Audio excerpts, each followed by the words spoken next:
오늘 우리 함께 볼 말씀은요. 신명기 28장 1절에서 19절 말씀입니다. 신명기 28장 1절에서 19절 말씀 함께 교독하시도록 하겠습니다.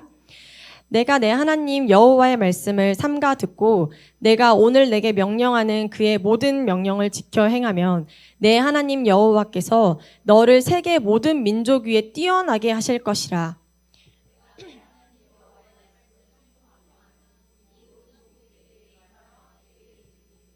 성읍에서도 복을 받고 들에서도 복을 받을 것이며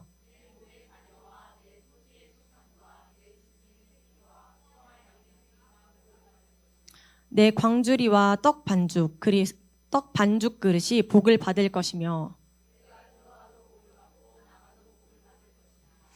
여호와께서 너를 대적하기 위해 일어난 적군들을 내 앞에서 패하게 하시리라. 그들이 한 길로 너를 치러 들어왔으나 내 앞에서 7길로 도망하리라.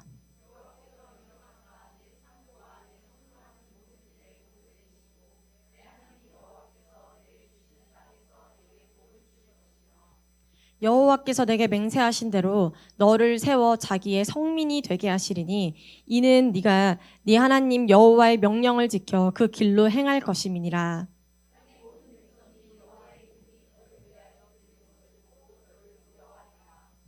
여호와께서 내게 주리라고 내 조상들에게 맹세하신 땅에서 내게 복을 주사 내 몸의 소생과 가축의 새끼와 토지의 소산을 많게 하시며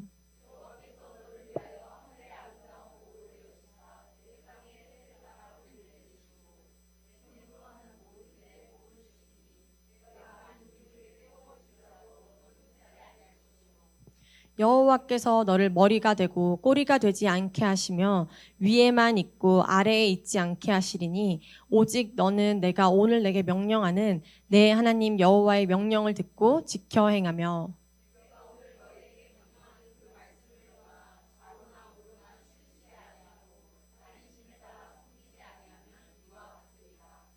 내가 만일 내 하나님 여호와의 말씀을 순종하지 아니하여 내가 오늘 내게 명령하는 그의 모든 명령과 규례를 지켜 행하지 아니하면 이 모든 저주가 내게 임하며 내게 이를 것이니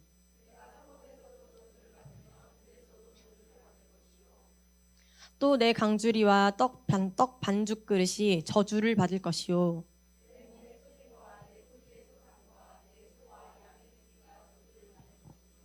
내가 들어와도 저주를 받고 나가도 저주를 받으리라. 아멘. 네, 오늘 이 시간에 하나님께서 예비하신 복을 추수하는 자라는 제목을 가지고 하나님 말씀을 함께 나누고자 합니다. 저희가 지금 추수행전 100일이 계속해서 진행이 되고 있어요. 이 가운데서 하나님께서 예비하신 그때에 우리에게 추수하게끔 하시려고 목사님을 통해서 계속해서 말씀이 전해졌는데 추수에 방해되는 게 뭐가 있는지 그걸 알게 하셨고 또 우리한테 추수하기 위해서는 풍성히 추수하기 위해서 우리가 어떤 전략들을 가지고 나아가야 하는가 이걸 또 알려주셨어요. 그리고 또 우리에게 추수하기 위해서 우리가 지금 준비하고 가지고 가야 할 도구가 무엇이 있는가 어떤 도구를 준비해야 하는가 하는 것도 다 말씀을 해주셨어요. 그래서 그 말씀을 가지고 우리가 그 말씀을 듣고 그 말씀을 내 삶에 가지고 와서 내 삶에서 적용하며 살아가려고 지금 각기 여러 모습으로 애쓰시고 살아가고 계신 줄 믿습니다. 그래서 이렇게 우리가 추수의 때를 준비하고 있는데요. 추수를 하기까지 참 많은 과정이 필요하더라고요. 전 시골에서 살아본 적이 없어서 추수를 어떻게 하는지를 몰랐어요. 그래서 추수행전이 시작되면서 추수를 어떻게 하는지도 알게 됐고 어떻게 하는지 찾아보게 됐었어요. 그리고 추수를 하면서 쌀을 공정하는 것까지 쭈루룩 진짜 많이 나오더라고요. 요즘 유치원생도 이걸 배우더라고요. 그래서 막 토론도 하고 애들이 학습도 하고 하는데 저도 이 기간에 그걸 한번 찾아보면서 알게 된 게 추수를 하기까지 그냥 씨만 뿌리고 비료 주고 물만 주고 할 게 아니라 정말 많은 과정이 필요하구나라는 걸 알게 됐어요. 그리고 아무 때나 내가 추수하고 싶다고 추수하는 게 아니라 정확한 그 적당한 시기가 있어서 그 시기에 추수를 거두어야 풍성한 추수를 거둘 수 있고 혹여라도 그 추수의 때를 놓치게 된다면 그 적당한 시기를 정확한 그 시기를 놓치게 된다면 지금까지 수고하고 애쓰면서 열심히 노력했던 그 모든 수고가 헛되게 물거품이 되더라고요. 그래서 이번에 최근에 뉴스를 보니까 폭염에도 불구하고 시골에서 이제 농사 지으시는 분들 폭염에도 불구하고 모두가 다 땡볕에 밖에 나가서 폭염주의보가 떴음에도 불구하고 추수를 해야 한다는 뉴스를 본 적이 있어요. 그래서 그것들을 보면서 그렇게 하는 이유가 우리가 열심히 씨를 뿌리고 애를 쓰고 수고하며 했는데 추수의 때를 놓쳐버리게 되면 모든 수고가 물거품으로 돌아가고 그 상품성이 땅으로 떨어지기 때문이더라고요. 근데 오늘 벼나 이런 보리나 이런 추수는 우리 눈앞에 보이잖아요. 바로 애가 잘 여물고 있구나, 잘 자라고 있구나, 여기 썩은 게 있네, 그럼 내가 뽑아줘야겠네 하는 것들이 보이는데, 지금 저와 여러분이 우리 홍대 부르심교회 성도님들이 하고 계시는 추수의 때, 이 추수의 때를 위해서 잘 경작도 하고 씨도 뿌리고 잘 걷어들이기 위해서 방해가 되는 것들, 이것들을 뿌리 뽑기도 하고 또 잘 이것들을 전략적으로 비료도 주고 물도 주고 지금 이렇게 하고 계시는데, 또 어떤 도구가 필요한지, 내 삶에서 어떤 도구를 챙겨야 하는지를 알아가셔서 또 그것들을 챙기려고 애쓰시는데, 근데 이 과정은 눈앞에 우리가 또렷이 보이지가 않더라고요. 내가 지금 하고 있는 이건 추수행전이 진행되면 진행될수록 지금 우리가 저기 문 밖에 입구에 보면 열심히 우리의 기도 용광로가 채워지고 있잖아요. 그런데 돌아가셨을 때, 집에 돌아가셨을 때 저 용광로에 기도 제목, 그 기도 이름 붙이기 전에는 그게 잘 생각이 나시나요? 잘 생각이 안 나실 거예요. 최근에 한 청년이 수요예배에 오랜만에 와서 내가 2시간을 채웠다. 오랜만에 2시간을 채우느라고 조금 힘들긴 했지만 그래도 은혜의 시간이었다라고 고백을 했던 걸 제가 들었었어요. 이만큼 힘들어요. 이만큼 그 시간을 눈에 보이지 않는 것들을 잘 준비하고 그 때를 따라서 맞춰서 살아가면서 그것들을 채워나간다는 게 쉽지 않은 일이에요. 근데 이 말은요, 다시 쉽게 말하면요, 누군가는 하나님이 정하신 그 추수의 때에 정말 풍성히 추수를 거둘 거예요. 그런데 또 누군가는요, 추수하고 남은 그 땅에 떨어진 이삭들만 주워가는 사람들이 있을 거예요. 또 누군가는요, 그 이삭조차 죽지 못하고요, 추수가 다 끝나고 다음 추수를 위해서 풍성히 거둬들이기 위해서 추수를 위해서 땅을 다시 이렇게 고르는 그 시기에, 그때 찾아와서는 추수할 게 아무것도 없네, 아무것도 남지 않았네 라고 애통해하는 사람이 분명 있을 거라는 이 말이에요. 눈에 보이지 않는다는 건 지금 하나님이 이 말씀을 우리에게 해주시는 거예요. 그래서 우리의 추수행전은 계속 될 텐데, 우리 홍대 부르심교회 온 성도 여러분께서 누구 하나 때를 놓치지 않고 가장 적당한 그 수확의 시기에 하나님의 뜻대로 하나님의 계획하심 가운데에 우리 각자 개인에게, 가정에서, 일터에서, 삶의 터전 가운데에서, 또 우리 홍대 부르심교회 안에서 거두게 하시는 그 예비된 축복을 풍성히 추수하게 되는 그 시즌이 우리 모두가 맞이하는 그 시즌이 되기를 간절히 축복합니다. 그래서 오늘은 잠시 여러분들과 함께 말씀을 나누고자 하는 건, 도대체 누가, 어떤 자가 하나님께서 예비하신 그 복을 추수할 수 있는가 하는 말씀을 조금 우리가 지금까지 하나님께서 가르쳐 주시고 우리가 듣게 하셨던 그 말씀들을 좀 되짚어 보면서 정리해 보는 시간들을 함께 갖고 싶습니다.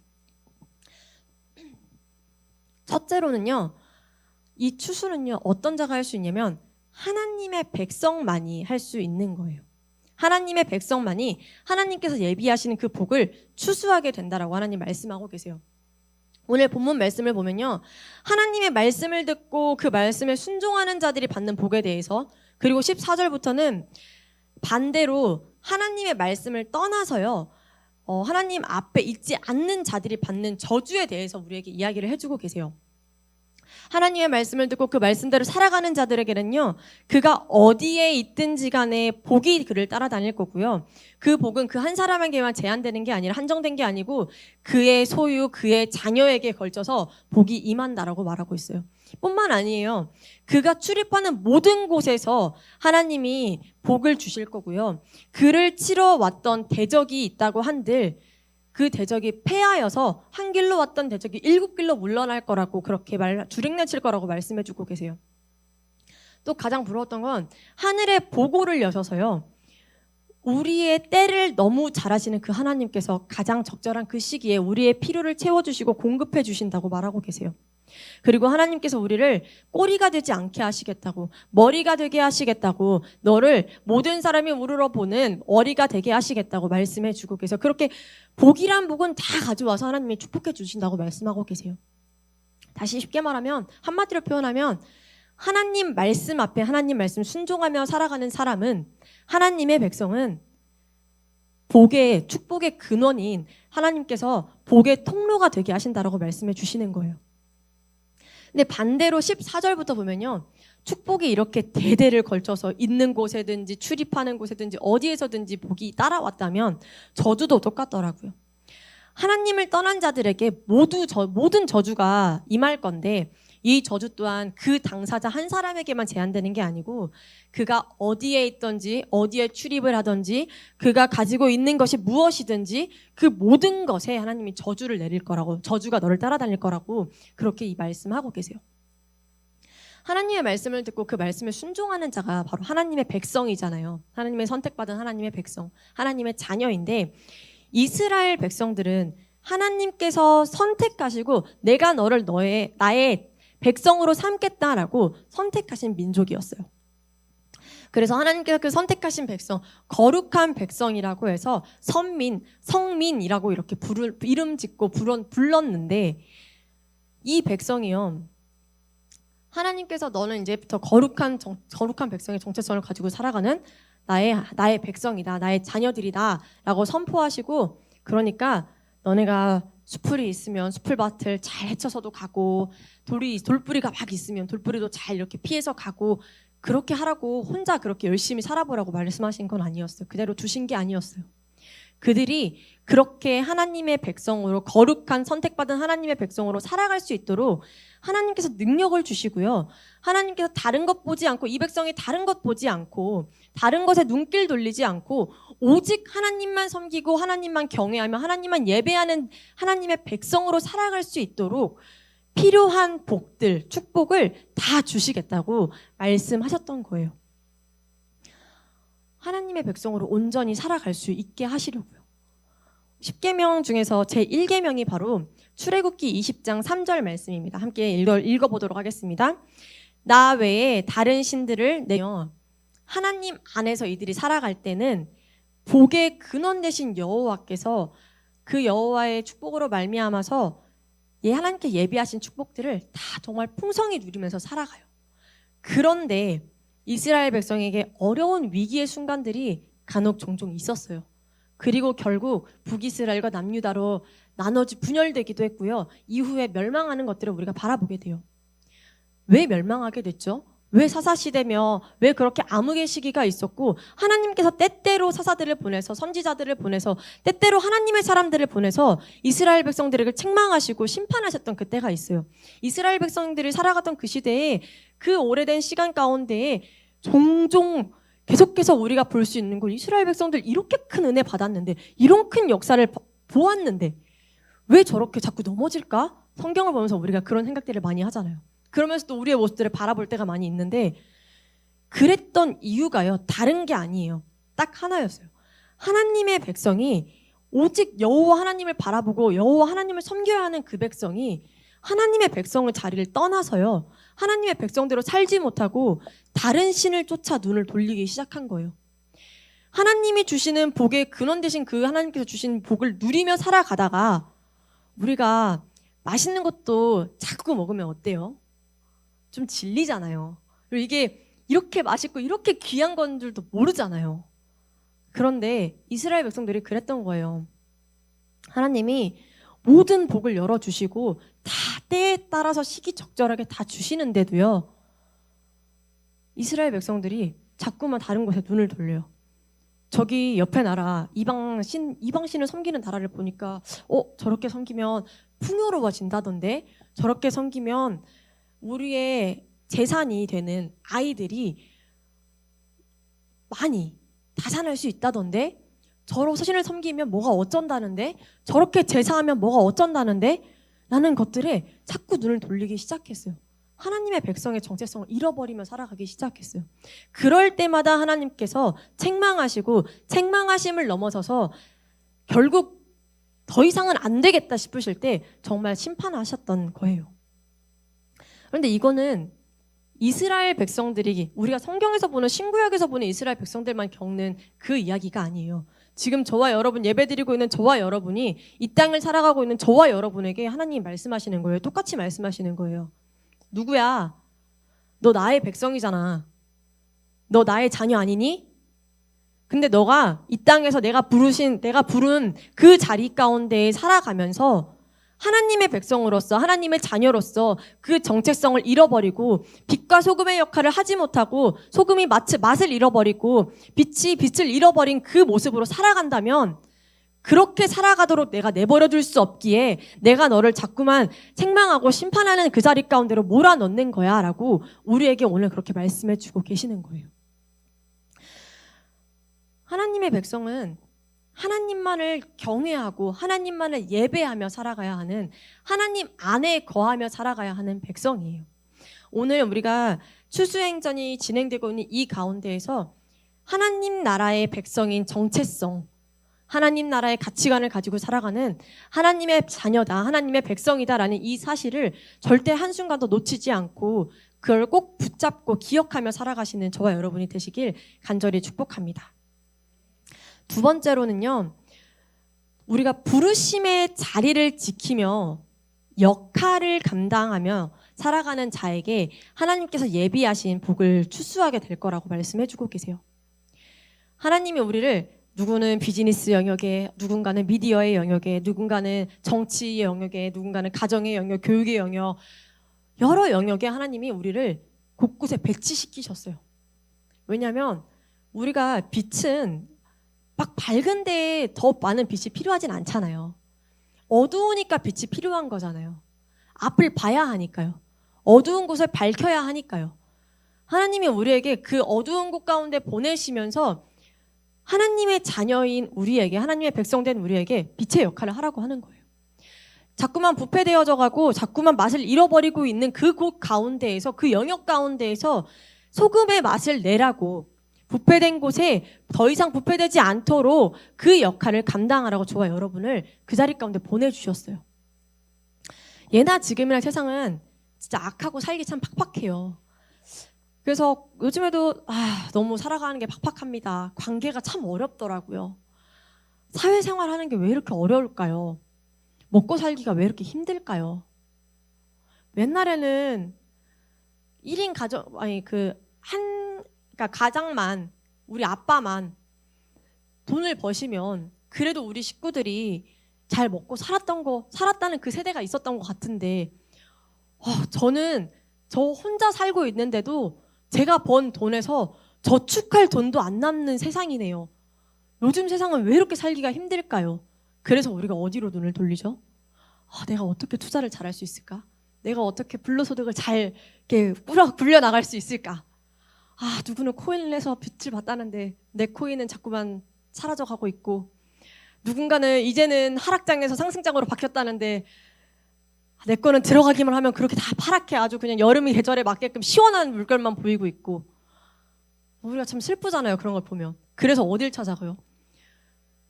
개미들이 모여있는 그 투자 영상을 찾아보고 있고, 요즘에 서점을 제가 한번 가봤는데 최근에 가보니까 그 경제 서적들이 베스트셀러로 쭈르륵 올라오고 있더라고요.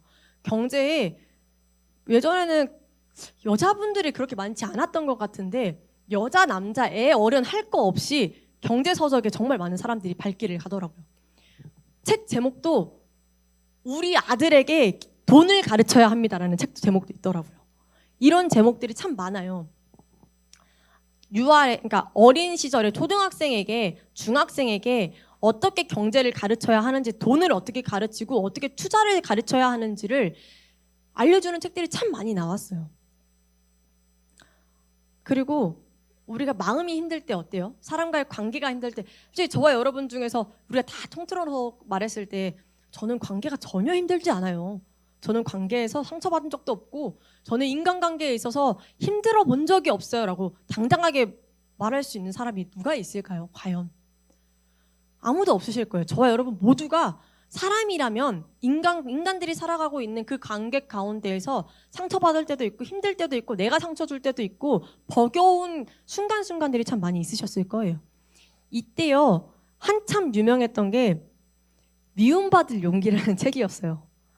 이 책의 내용이요 다른 게 뭐 아니에요. 결국 인간이라는 존재는 끊임없이 얼마든지 변화할 수 있는 존재인데 인간은 끊임없이 변화하지 않기를 선택한다라고 해요. 왜냐하면 변화를 하려고 하면 그에 따르는 그 불안을 감당해내야 하는 큰 용기가 필요하거든요. 그래서 인간은 무한히 변화할 수 있는 존재임에도 불구하고 변화를 선택하지 않는다. 그래서 다른 게 아니라 지금의 내가 누구인지 어떤 상황인지 지금의 나를 그대로 받아들이고 또 나는 얼마든지 변화할 수 있는 능력이 있다라는 걸 기억해야 합니다. 이걸 기억하고 이렇게 살아갔을 때에 우리가 인생에 놓인 문제를 직시할 용기가 필요해요 라고 이 책에 말하는 메시지가 이거더라고요. 제가 이 책 이야기를 했을 때 많은 분들이 고개를 끄덕끄덕이셨거든요. 많이 읽어보셨는지 많이 들어보셨는지 많이들 끄덕끄덕이셨어요. 그러니까 우리가 이렇게 힘든 순간순간에서 우리가 고민하는 그 순간순간에서 누군가는 책을 찾아보기도 하고요. 서적을 읽기도 하고 누군가는 영상을 동기부여가 되는 영상을 찾아보기도 하고 누군가는 내가 믿고 있는 사람을 찾아가서 조언을 듣기도 해요. 이게 나쁩니다. 이렇게 하면 안 됩니다라고 말씀을 드리는 건 아니에요. 그런데요. 저와 여러분이 고민하고 있고 이렇게 동기부여가 되는 영상과 서적과 조언들을 찾는 이유가 무엇인지를 한 번 더 생각해 보셨으면 좋겠어요. 저와 여러분이 그걸 찾는 이유는 내가 이 땅에서 승리하는 하나님의 백성으로 살아가고자 하는 그 마음과 열망 때문에 찾으시는 게 아닌가요? 내가 돈 벌어서 나만 잘 먹고 잘 사는 게 아니고 내가 돈 벌어서 선교도 하고 내가 돈 많이 벌어서 하나님 정말 필요한 그곳에 내가 정말 재정을 흘려보내는 사람이 되고 싶어요. 제가 교육 영역에서 어떠한 영역에서 저를 부르신 그 자리에서 하나님의 백성으로 역할을 톡톡히 감당하면서 영향력 있는 사람이 되고 싶어요 하는 마음의 고민들이 시작되셨을 거예요. 그래서 이런 것들을 찾아보셨을 거예요.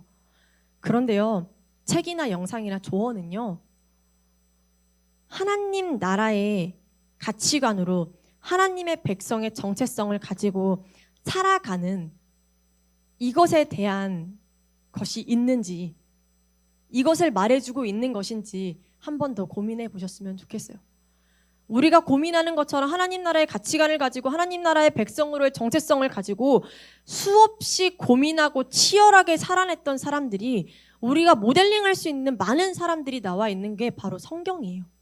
하나님께서 다른 어떠한 것보다 실질적으로 우리가 현재를 살아가고 있는, 우리가 겪고 우리가 고민하고 우리가 애쓰는 그 순간순간들을 이미 경험했고 이미 그렇게 하나님 앞에서 발버둥 치면서 애쓰면서 뒹굴면서 잘 살아냈던 사람들을 성경책에서 하나님은 우리가 볼 수 있게끔 해주셨어요.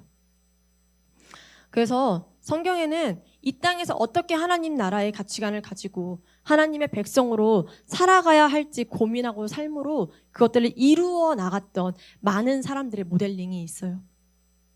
아합과 이세벨이요, 북이스라엘을 다스렸던 그 암흑의 시기 있잖아요.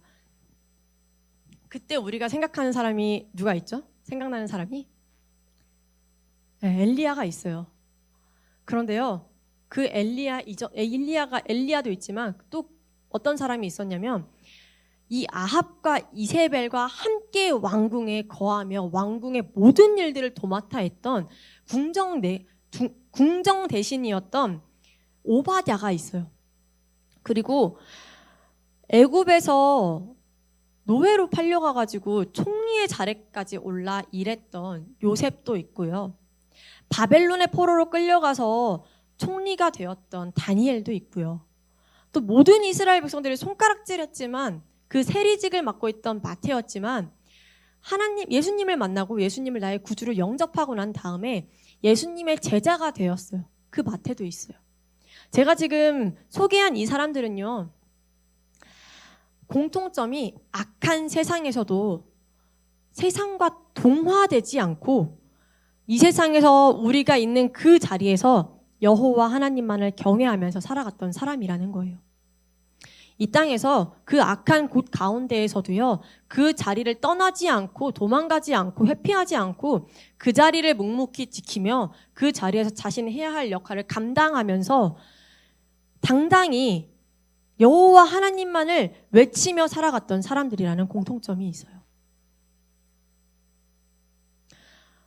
저와 여러분이 마태 이야기를 이렇게 보면 가장 먼저 기억나는 건 마태가 회심하고 나서 예수님을 나의 구주로 영접하고 나서 회심하고 나서 제가 불의하게 벌었던 모든 돈을 가난한 자에게 돌려주겠습니다 라고 고백했던 게 아마 다들 기억나실 거예요.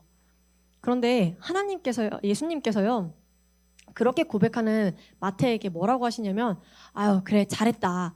그런데 너 있는 그 세리직 이 직업이 너무 악하고 너무나도 너가 여기에서 하나님 나라의 백성으로 하나님의 자녀로 살아가기에 어려운 환경을 다 갖추고 있으니 거기서 나와라. 거기서 피해라. 그 자리를 피해라. 그렇게 말씀하시지 않아요. 그 자리를 떠나라고 말씀하시지 않아요. 그런 말씀은 단 한 구절도 없어요. 예수님께서는 그 자리를 떠나라는 말씀을 단 한 번도 하지 않으셨어요. 그러니까 이 말은 모든 정말 이스라엘 백성들이 다들 욕했거든요. 세리라는 그 직업을. 그럼에도 불구하고 손가락질 받는 그 직업이었음에도 불구하고요. 그리고 그 자리에서 부정부패를 정말 밥 먹듯이 일삼을 수 있는 그런 악한 자리였음에도 불구하고요. 예수님께서 떠나라는 말씀을 하지 않으셨다라는 건 우리가 있는 그곳에서 악할지언정 나를 부르신 그 자리에서 우리를 보내신 그 자리에서 하나님의 백성을 보내셨을 때에는 하나님의 그 보내신 백성을 통해서 그곳 가운데 해야 할 역할이 분명하게 있다라는 거예요.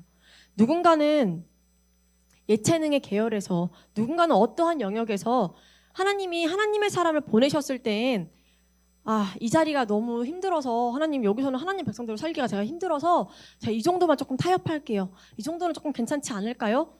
이렇게 핑계대라고 하시는 말씀이 아니에요. 오늘 제가 이 말씀과 이 성경에 우리가 볼 수 있는 모델링의 모습, 이 사람들을 소개했던 건 이 모든 사람들이요. 지금 우리가 살고 있는 이 시대보다 정말 척박하고 정말 살기 팍팍한 시대였어요.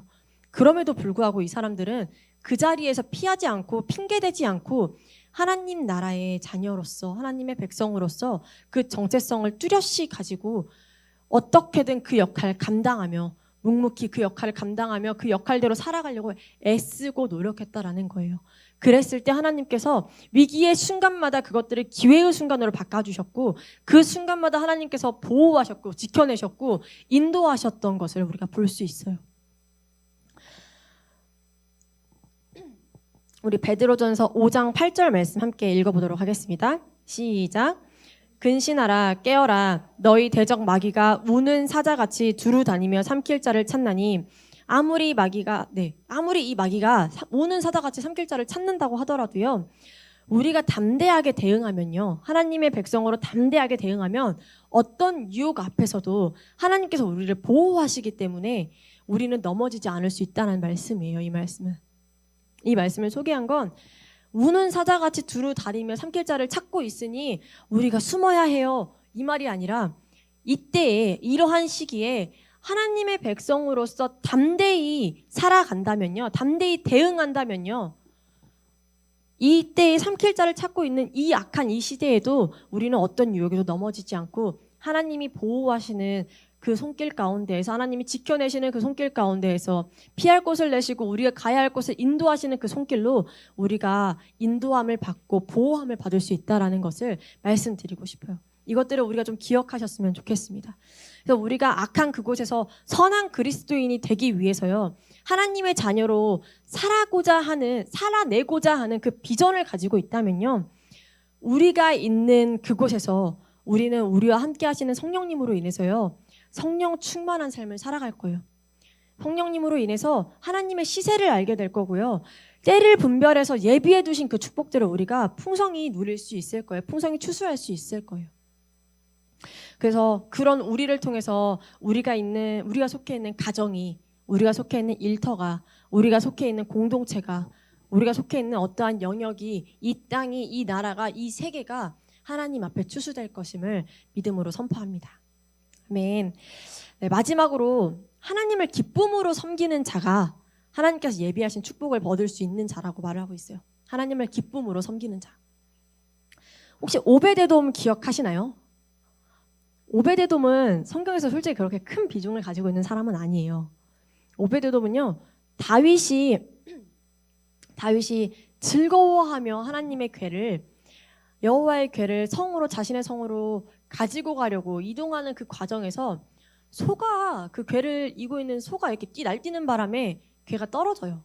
그래서 그것을 땅에 떨어지는 걸 막으려고 웃사라는 사람이 궤를 이렇게 붙들어 잡는데, 이때에 하나님께서 말씀하신 어떠한 것들이 순종되지 않았는지 웃사가 죽는 사건이 발생해요.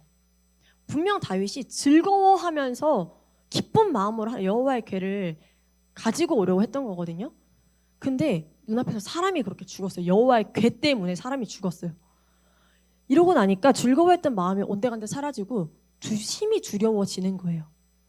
이때에 그래서 이렇게 어떻게 해야 될까 하는 주저하고 있던 이때에 오베데돔이 등장해요.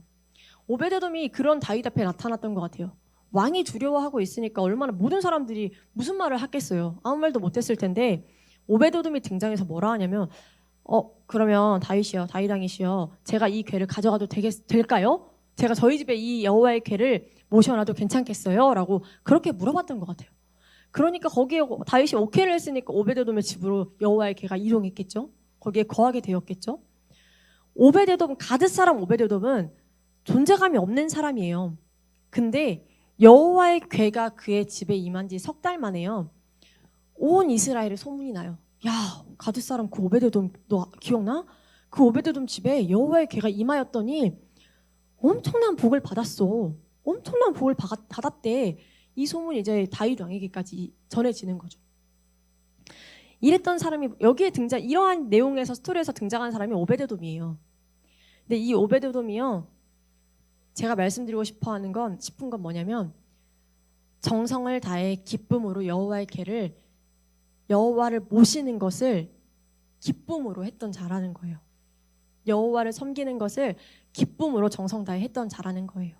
그랬더니 별로 그렇게 눈길이 가지 않았고, 별로 우리가 알아주지 않고 기억하지 않고 이름 한번 거론되지 않을 뻔했던 그 오베데돔이요, 하나님 앞에서 이 사람이 소개될 때마다 뭐라고 나오냐면 하나님께서 복을 주셨더라. 이 문구가 오베데돔의 소개 문구예요. 하나님께서 복을 주신 자로 그렇게 소개되고 그렇게 우리에게 기억에 남겨지게 되는 이 사건이 돼요. 하나님은요, 저와 여러분에게 복 주시기를 원하시는 분이에요. 어떤 미션을 수행해야지만, 어떻게 1단계, 2단계, 3단계, 4단계, 5단계를 클리어해야지만 복을 줘야지 라고 하시는 분이 아니에요. 어떻게든 우리에게 축복을 주고 싶어서 안달나신 분이에요. 그런데요, 이 복은 오베데돔이 그러했던 것처럼 하나님을 정성을 다해 기쁘게 섬기는 그 사람이 이 복을 받게 되어 있어요. 그래서 추수는 하나님께서 예비하신 그 복을 받고 거두는 시간인데, 이 복은 하나님의 백성만이 거둘 수 있는 복인 거예요.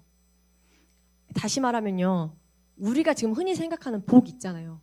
구약에서 오늘 신명기에서 봤던 이런 복 저런 복이라는 복은 다 나오는데, 진짜 신기하게도요, 신약 넘어가잖아요. 마태복음 5장을 보면 심령이 가난한 자가 복이 있다고 하고요, 애통하는 자가 복이 있다고 하고요, 의에 줄이고 목마른 자가 복이 있고요, 화평케 하는 자, 마음이 청결한 자, 의를 위하여 박해를 받는 자가 복이 있다고 하고요. 제가 방금 신명기에서 봤던 말씀과는 너무 다른 모습의 사람들이 복이 있다라고 이런 게 복이야 라고 말씀을 하시더라고요. 다시 말해서 우리가 흔히 생각하는 복, 먹고 마시고 즐기고 걱정 없이 사는 거, 세상 사람들이 부러워하는 것들을 우리가 누리고 사는 것이 하나님께서 주시는 진짜 복이 아니라는 거예요. 참 슬프죠. 이 복 주셨으면 좋겠는데, 이 복 풍성히 주셨으면 좋겠는데, 물론 주시기도 할 거예요. 하나님의 백성에게는 무조건 이 복을 안 주신다는 게 절대 아니에요. 저도 그 복을 누리고 싶고요, 저희 홍대 부르심 교회가 이 복을 풍성히 누리기를 간절히 축복합니다. 그런데 다만 세상 사람들도 받을 수 있는 복이라는 거예요. 이건 하나님이 없어도 받을 수 있는 거라는 거예요. 그런데 하나님을 믿는 하나님의 백성만 받을 수 있는 복은 이런 것들이 아니라, 진짜 복은 우리가 하나님을 바라볼 때요, 하나님 앞에 서 있을 때요, 하나님이 주시는 그 성령, 예수님께서 우리에게 보내주셨던 성령님으로 말미암아 성령님과 함께 동행함으로 성령 충만한 삶을 사는 것, 하나님 앞에 의인이라고 인정받는 것, 우리의 마음이 그 어떤 세상에 줄 수 없는 평강과 평안으로 기쁨으로 가득 차는 것, 이것이 하나님이 주시는 진짜 복이라고 말하고 있어요, 성경은. 그래서 하나님 나라에 살고 있는 우리 하나님의 백성된 우리가요, 하나님이 주시는 이 진짜 복이 뭔지를 이미 우리가 지금 계속해서 홍 목사님을 통해서 말씀을 들어오면서 알고 있어요. 그래서 지금까지 설교를 통해서 하나님 우리한테 알려주셨는데 이걸 간략하게 한번 정리하고 오늘 말씀을 마무리하고자 합니다. 첫 번째는요, 하늘에 속한 신령한 복을 우리에게 주셨다는 거예요. 다시 말하면요, 이건 예수님으로 말미암아, 예수 그리스도의 피로 말미암아, 그 십자가 사건으로 말미암아 우리가 죄의 종된 우리의 모습이 하나님의 자녀로, 하나님의 백성으로 새롭게 거듭났다는 그 구원의 복을, 구원의 은혜를 이야기하고 있어요. 그리고 두 번째는요, 하나님의 시세를 알아서 우리가 시세를 아는 그 복을 주셨다는 거예요. 하나님의 시세를 안다는 게 어떤 거냐면, 우리가 시간을 보고 우리가 어떤 사건을 보는 그 시각을 바꿔주셨다라는 말이거든요. 우리에게 시세를 알려주셨다라는 것은, 다시 말해서 하나님께서 우리를 위해서 특별한 뜻을 가지고 이루어 가시는 그 시간과 계획을 볼 수 있도록 하나님께서 우리에게 시각을 바꿔주셨다는 거예요. 이렇게 하나님의 시세를 아는 복을 받게 되면요, 내게 능력 주시는 자 안에서 어떤 상황에서도 감사하며 살아갈 수 있어요. 그래서 고린도후서 12장 7절 말씀 한번 다 같이 읽어보도록 하겠습니다. 시작. 여러 계시를 받은 것이 지극히 크므로 너무 자만하지 않게 하시려고 내 육체의 가시 곧 사탄의 사자를 주셨으니 이는 나를 쳐서 너무 자만하지 않게 하려 하심이라. 아멘. 바울이요, 자신이 가지고 있던 육체의 가시를 보고도요, 불평불만하면서 그렇게 하나님 앞에 신세를 한탄하며 살아가는 게 아니라 그 상황을 보고, 그 사건을 보고 그 시각이 바뀌었다 보니까요, 하나님이 시각을 바꿔주시다 보니까요, 하나님의 뜻과 계획하심을 알아서, 이 육체의 가시로 인해서 불편하긴 하지만 이것으로 인해서 하나님께서 나를 자만하지 않고 교만하지 않고 그래서 넘어지지 않게 하시려고 이걸 나에게 주셨구나 하면서 감사의 고백을 드릴 수 있는 사람이 되었어요. 그 시기마다, 그 시즌마다 하나님께서 우리에게 추수하게 하실 것들을 주시기 위해서 이 시간들을 만지고 계시고 이루어가고 계시는구나, 이렇게 우리가 믿고 살아간다면요, 이거를 확신하며 살아간다면요, 우리에게 주어진 시간들을, 그 사건들을 바라볼 수 있는 시각이 바뀌게 될 거예요. 그래서 하나님을 아는 시세를 우리가 받는, 시세를 아는 복을, 하나님의 시세를 아는 복을 우리가 받아 누릴 수 있게 될 것입니다. 이렇게 되는 저와 여러분이 되시기를 간절히 축복합니다. 마지막으로 세 번째는요, 심는 대로 거두고 배로 거두게 하셨다는 거예요. 시편 126편 5절 6절 말씀 함께 읽겠습니다. 시작. 눈물을 흘리며 씨를 뿌리는 자는 기쁨으로 거두리로다. 울며 씨를 뿌리러 나가는 자는 반드시 기쁨으로 그 곡식단을 가지고 돌아오리로다. 아멘. 이어서 시편 127편 1절 말씀도 함께 읽겠습니다. 시작. 여호와께서 집을 세우지 아니하시면 세우는 자의 수고가 헛되며 여호와께서 성을 지키시지 아니하시면 파수꾼의 깨어있음이 헛되도다. 아멘. 우리가 무엇을 심든지 심는 대로 거두는 건 불변의 법칙이에요. 그런데요, 우리가 노력한다고 해서 노력한 만큼 나오는 건 아니에요. 이거는 우리가 노력한다고 해서 노력한 만큼 나오고 그 이상 나오고 하는 것은요, 하나님께서 우리에게 주시는 복인 거예요. 하나님께서 허락하셨기에 되는 거예요. 말씀을 읽었던 것처럼 하나님께서 그 집을 세우지 않으면 세우는 자의 수고가 헛되고요, 성을 아무리 지키고 파수꾼이 눈을 부릅뜨고 성을 지키더라도 하나님께서 그 성을 지켜주시지 않으면 파수꾼의 노력이 헛되다라고 이야기하고 있어요. 하나님께서 저희에게 약속해 주신 게 너희가 심는 하나님의 것을 심는다면, 이 땅의 것이 아니라 하늘의 것을 심는다면 그것으로 말미암아서 30배, 60배, 100배의 것을 거두게 해줄 거야 라고, 내가 반드시 그 복을 걷게, 그 열매를 거두고 풍성히 누릴 수 있게끔 해줄 거야 라고 저와 여러분에게 약속해 주셨어요. 추수행전이 진행되고 있는 이때에 저와 여러분의 개인의 삶 가운데서, 우리가 속한 가정에서, 삶의 터전에서, 또 우리의 홍대 부르심 교회 이 교회 가운데에서 하나님께서 우리가 풍성히 추수하고 누리기를 원하시는 축복이 분명히 있어요. 그래서 각자에게 주시는 그 축복들, 예비하신 그 축복들, 우리 교회에 예비하신 그 축복들이 이때에 하나님 예비하신 게 무엇인지 알아야 우리가 그걸 또 추수할 거잖아요. 하나님께서 그것이 내게 지금 가장 필요한 복이, 하나님 내게 주시고자, 내가 너무 지금 필요해서 주시고자 이미 예비하시고 준비해 주신 그 복이 무엇인지 알게 해달라고 좀 그렇게 기도하는 또 한 주간을 우리가 보내면서 추수행전을 계속해서 이어나가시길 간절히 소망합니다. 그래서 우리가 정말 이 땅에서 하나님의 백성, 하나님의 자녀된 정체성으로 이 땅에서 살아가고자 수고하고, 또 우리를 부르신 그 자리에서 우리를 부르신 그 자리를 지켜내면서 역할을 감당해내려고 애쓰고, 또 마지막으로 하나님을 기쁘게 섬기는 그 자녀의 삶을 살아가는 저와 여러분이 되시길 이 자리를 빌어 간절히 축복합니다. 우리 함께 찬양하기 원하는데요. 하나님의 백성으로 살아가기에 나의 연약함으로 인해서, 내 두려움으로 인해서요, 벅찬 것도 많고 힘에 겨운 것도 참 많은 것 같아요. 근데 우리 힘으로 애써 이것들을 헤쳐나가려고 하면 너무 힘들고 우리가 당연히 무너지겠지만, 넘어지겠지만, 하나님께서 오늘 우리가 함께할 찬양에서도 하나님께서 우리를 지켜주시고 능히 이겨낼 수 있게 하시고 인도하시는 분이 여호와 하나님이시라고 말씀해주고 계세요. 이 시간 우리가 함께 그렇게 고백하기 원합니다.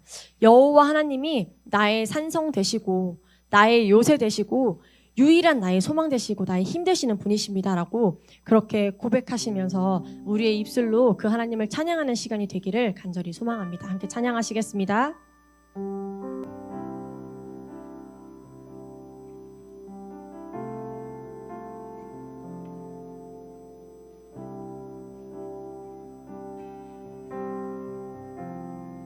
아무것도 두려워 말라.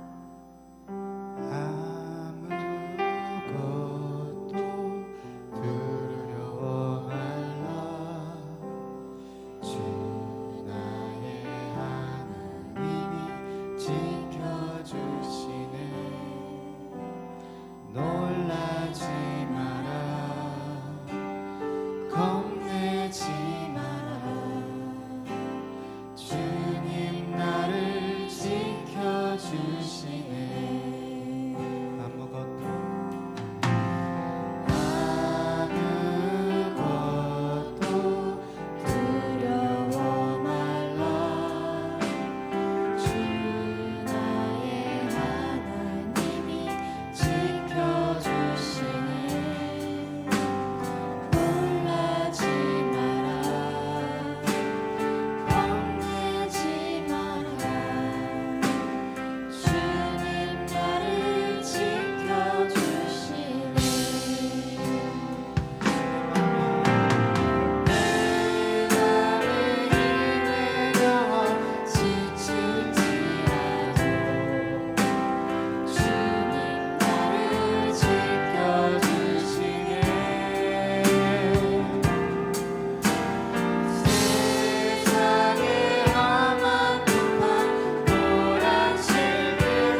하나님만을 경외하며 살아가는 그 하나님의 백성, 하나님의 자녀입니다.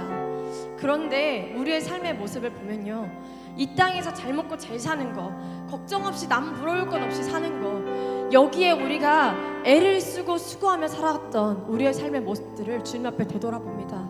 성령 하나님, 이 시간 우리가 이것들을 회개하며 주님 앞에 기도하고 나아갑니다.